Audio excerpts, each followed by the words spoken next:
Does North Korea have elections? Have you ever wondered how elections work in a country like North Korea? It might surprise you to learn that North Korea does hold elections, but they are quite different from what many people expect. Elections take place every 4 to 5 years for the Supreme People's Assembly, which is the national legislature. Local people's assemblies also hold elections every 4 years. Now here is where it gets interesting. The candidates for these elections are not chosen by the voters. Instead, they are pre-selected by the North Korean government, mainly by the ruling Workers' Party of Korea and its allied parties. When it comes time to vote, people face a unique situation. They can either approve the single candidate presented to them or cross out the name, which can lead to serious consequences. This means that voters do not have the freedom to choose among multiple candidates like in many democratic countries.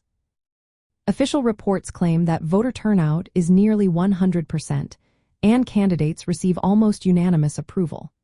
Critics argue that this is more of a state-controlled performance rather than a genuine democratic process. In 2023, North Korea made some changes to its electoral laws.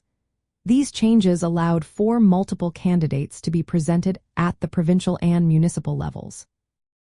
More information about candidates is now disclosed publicly, which seems like a step toward more electoral diversity. However, the nomination system still heavily restricts competition. Typically, only one candidate makes it to the final ballot, which limits real voter choice. This means that the elections remain largely symbolic, reinforcing the ruling party's control over the political process. From a socialist viewpoint, elections are meant to reflect the will of the people through direct participation in governance.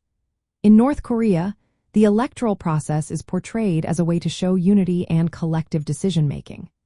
However, the centralized bureaucracy and the ruling party's dominance mean that these elections serve more to reaffirm existing leadership than to foster real competition. In practical terms, while North Korea's elections are presented as democratic exercises, they do not meet the standards of true electoral democracy. Instead, they legitimize the current power structure and reinforce the leadership's authority.